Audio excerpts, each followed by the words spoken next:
Conjugation और hyper conjugation क्या difference है? ऐसी कौन सी स्पीसीज हैं जिनमें हाइपर कॉन्जुगेशन होता है, और अगर होता है तो क्या इन्फ्लुएंस होता है उसका, माने प्रॉपर्टी को कैसे अफेक्ट करता है? नीट में ये क्वेश्चन अक्सर आते हैं और उनके लिए कंसेप्ट समझना बहुत ही जरूरी है। हाइपर कॉन्जुगेशन होता है फ्री रेडिकल्स में, कार्बोकैटायन में और compound having carbon double bond carbon. पर इनमें भी तभी होता है जब कार्बोकैटायन या फ्री रेडिकल या कार्बन डबल बॉन्ड कार्बन के साथ sp3 हाइब्रिड कार्बन लगा हो। ये ध्यान रखना जरूरी है कि फ्री रेडिकल या कार्बोकैटायन या कार्बन डबल बॉन्ड कार्बन के साथ ऐसा कार्बन हो जो sp3 हाइब्रिडाइज हो और उस पर एक हाइड्रोजन भी हो, एक या ज़्यादा हाइड्रोजन हो, माने sp3 कार्बन हाइड्रोजन बॉन्ड। ये कंडीशन है, माने कंडीशनल इफेक्ट है। ऐसा होगा तो होगा, नहीं है तो नहीं होगा। समझ में आ रहा होगा ये बात कि ये होना चाहिए। पहले तो होता किन में है और किस सिचुएशन में होता है। जैसे कुछ एग्जाम्पल दिया, उन एग्जाम्पल को ध्यान से देखें आप। पहला एग्जाम्पल है इथाइल कार्बोकैटायन और दूसरा है प्रोपीन, तीसरा है इथाइल फ्री रेडिकल और चौथा है टोलुइन। इन चारों में हाइपर कॉन्जुगेशन है। कैसे अभी? तो प्रोपीन में देखें या फ्री रेडिकल को देखें, इथाइल फ्री रेडिकल सभी में कार्बन हाइड्रोजन बॉन्ड प्रेजेंट है और कार्बन का हाइब्रिडेशन sp3 है, तो इनमें हाइपर कॉन्जुगेशन होगा। कुछ और एग्जाम्पल देखें, जैसे isopropyl carbocation, 3 degree butyl carbocation या इथाइल बेंजीन। इन सभी कंपाउंड में hyper conjugation possible. Isopropyl carbocation में 6 अल्फा हाइड्रोजन है तो 6 हाइपर कॉन्जुगेशन होंगे और 3 डिग्री ब्यूटाइल में 9।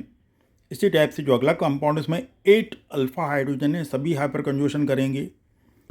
ब्यूटाबेंथ्रिडाइन और पेंटाबेंथ्रोडाइन किसमें हाइपर कॉन्जुगेशन होगा और किसमें नहीं होगा? नहीं होगा तो क्यों नहीं होगा, और होगा तो क्यों होगा? हाइपर कॉन्जुगेशन के लिए कुछ और नाम भी हैं और ये नाम भी ऑब्जेक्टिव के फॉर्म में आपको मिल सकते हैं, एमसीक्यू में मिल सकते हैं। जैसे नो बॉन्ड रेजोनेंस तो आप जानते ही हैं, लेकिन एंकीमेरिक इफेक्ट या बेकर एंड नाथन इफेक्ट नाम भी इसको दिया जाता है।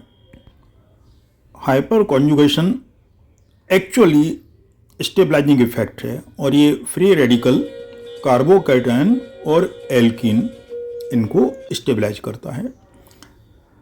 पहचानते कैसे हैं कि कौन सी एल्कीन ज़्यादा स्टेबल है? तो ये याद रखेंगे, हाइपर कॉन्जुगेशन किसको स्टेबलाइज करता है? फ्री रेडिकल कार्बोकैटायन और एल्कीन को स्टेबलाइज करता है। अब अगर कोई एल्कीन ज़्यादा स्टेबल है तो उसमें क्या इक्वलिटी होगी? तो एक ज़्यादा स्टेबल एल्कीन का हीट ऑफ हाइड्रोजनेशन कम नेगेटिव होता है। ये मोर स्टेबल एल्कीन है लेसर वैल्यू ऑफ या lesser negative value of heat of hydrogenation. Please memorise this line. More stable alkene है lesser negative value of heat of hydrogenation.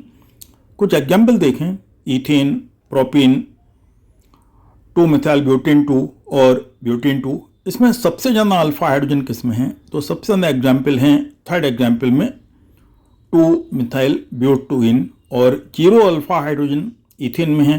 तो ethane में तो हाइपर कॉन्जुगेशन होगा ही नहीं, और इनमें चारों में सबसे ज़्यादा हाइपर कॉन्जुगेशन थर्ड एग्जाम्पल में होगा। तो नेचुरली थर्ड एग्जाम्पल का negative heat of hydrogenation least होगा। ये बात बड़ी काम की है। अब हाइपर कॉन्जुगेशन के कुछ और भी इन्फ्लुएंस होते हैं। जो एरोमेटिक हाइड्रोकार्बन होते हैं उनमें इलेक्ट्रोफिलिक सब्स्टिट्यूशन होता है। तो फिर जितना ज़्यादा हाइपर कॉन्जुगेशन हो उतना फास्ट, उतना इजीली, उतना स्मूथ इलेक्ट्रोफिलिक सब्स्टिट्यूशन हो जाता है। तो ये क्वेश्चन अक्सर आता है कि किसमें इलेक्ट्रोफिलिक सब्स्टिट्यूशन सबसे इजी होगा। तो ये 4 एग्जाम्पल हैं यहाँ, इन एग्जाम्पल को ध्यान से देखें हम। तो पहला एग्जाम्पल है टोलुइन या मिथाइल बेंजीन, दूसरा इथाइल बेंजीन, तीसरा आइसोप्रोपाइल बेंजीन और चौथा है 3 डिग्री ब्यूटाइल बेंजीन।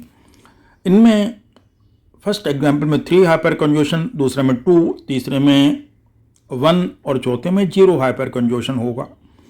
तो सबसे अच्छा माने 3 हाइड्रोजन का हाइपर कंजूशन पॉसिबल है टोल्यूइन में। इन चारों एग्जाम्पल में सबसे इजी इलेक्ट्रोफिलिक सब्स्टिट्यूशन होगा टोल्यूइन में। तो ये पहचानेंगे हम किस में हाइपर कंजूशन है और किस में हाइपर कंजूशन नहीं है, और इसी बेस पर ये क्वेश्चन हम सॉल्व करेंगे। क्या हाइपर कंजूशन कुछ और प्रॉपर्टी को जैसे एसिडिटी या बेसिसिटी को भी अफेक्ट करता है? आंसर है yes yes yes, it affect acidity and basicity also. तो हाइपर कंजूशन एसिडिटी को कम कर देता है, ये ध्यान रखना है। एसिडिटी को माने एसिडिक स्ट्रेंथ को कम कर देता है, लेकिन साथ में ये भी ध्यान रखना है कि ये मेटापोजिशन पर काम नहीं करता है। यानी हाइपर कंजूशन का इफेक्ट कंजूशन इफेक्ट की तरह केवल ऑर्थो और पैरा पर ही होगा। यहाँ 3 एग्जाम्पल लिखे हैं, तीनों एग्जाम्पल फिनोल के हैं। पहला है फिनोल, दूसरा है 3-मिथाइल फिनोल और लास्ट है पैरामिथाइल फिनोल। तो पैरामिथाइल फिनोल में पॉजिटिव आई इफेक्ट और हाइपर कंजूशन तीनों हैं। फर्स्ट में कोई हाइपर कंजूशन नहीं है, तो उनमें सबसे एसिडिक होगा 1, देन 2, देन 3, मानी फिनोल सबसे ज़्यादा एसिडिक होगा, then meta methyl phenol and then para methyl phenol. इस सीक्वेंस में इनकी एसिडिटी होगी। तो ये क्लियर हो गया होगा मेटामिथाइल फिनोल पैरामिथाइल फिनोल से ज़्यादा एसिडिक क्यों होगा। ज़्यादा एसिडिक इसलिए होगा कि इसमें हाइपर कंजूशन एब्सेंट है। तो ये एग्जाम्पल आप उठ के क्लियर हो गए होंगे। Thank you.